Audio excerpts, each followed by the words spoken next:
Hello అందరికీ. ఇంకా ఉగాది రోజు మా ఇంట్లో స్పెషల్ పోలీ చేసామనమాట. పోలీ మేమెలా తయారు చేసామో మీరు కూడా చూసేయండి. కావాల్సిన పదార్థాల్లో ఫస్ట్ మైదా ఒకటి. మైదా మేము 1 కేజీ తీసుకున్నాం. దానికి 100 గ్రామ్స్ రవ్వ మిక్స్ చేసామనమాట. మీకు ఎంత బలం ఉంటుందో అదంతా ఈ మైదా మీద చూపించచ్చు. లేదంటే కోపం ఉన్నా కూడా దీని మీద చూపించేసి మంచిగా మిక్స్ చేసేయండి.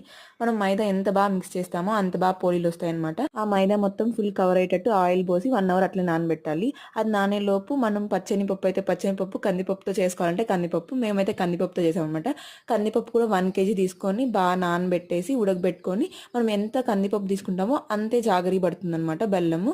So equal quantity. మనం ఎక్కువ వాటర్ వేసి మిక్సీ పట్టుకోకూడదు. మనం ముద్ద చేస్తే అది నిలిచేటట్టు ఉండాలి. సో అట్లా మిక్సీ పట్టుకోవాలన్నమాట. ఎందుకంటే మనం ఆ ముద్దని పోలీలో పెట్టి మంచి రౌండ్ షేప్ చేసుకున్నాం అంటే ఆల్మోస్ట్ మన పోలీ రెడీ అన్నమాట. ఇంకా ప్యాన్ మీద మంచిగా అటుపక్క ఇటుపక్క ఫ్రై చేసినామంటే పోలీ రెడీ అనమాట.